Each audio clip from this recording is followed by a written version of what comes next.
अ, जब से 10th का बोर्ड का एग्ज़ाम हुआ है, मैं एक ऑफ़लाइन ट्यूटर हूँ, मैं ऑनलाइन वीडियोज़ नहीं बनाता, लेकिन जनरली जब मैंने देखा इस बात को कि बार-बार मैं वीडियोज़ देख रहा हूँ, तो वीडियोज़ में लोग बार-बार ये कह रहे हैं कि 10th का पेपर बहुत टफ़ आया था, we will go for the strike.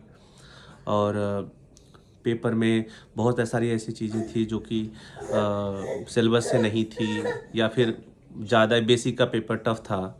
तो पहले तो ये समझना ज़रूरी है कि बेसिक क्या है और स्टैंडर्ड क्या है। जहाँ पर क्रिटिकल थिंकिंग है वो क्या है, स्टैंडर्ड है। और जहाँ पर इस क्रिटिकल थिंकिंग नहीं है, अगर कॉन्क्रीट थिंकिंग है, तो वो क्या हो जाएगा, बेसिक हो जाएगा। अब क्वेश्चन आपने नहीं करवाए, क्वेश्चन आपने नहीं देखे, वो आपकी गलती है। तो कहीं ना कहीं आपकी टीचिंग में ये जो ऑनलाइन ट्यूटर्स हैं, मेरा उनसे कोई द्वेष नहीं है। मैं तो खुद अपने बच्चों को कहता हूँ कि जहाँ से भी ज्ञान मिल जाए वहाँ से पढ़ लीजिए।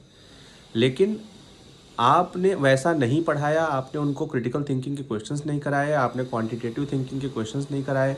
तो अब आप इस बात का सीबीएसई पर बात कर दें कि हाँ, सीबीएसई ने पेपर इस बार बहुत टफ बनाया था, पेपर बहुत मुश्किल था। चाहे मैंने तो कम से कम 10 सेट देख लिए, और किसी भी तरह से स्टैंडर्ड का पेपर जो इस साल का था वो पिछले साल से टफ तो नहीं है।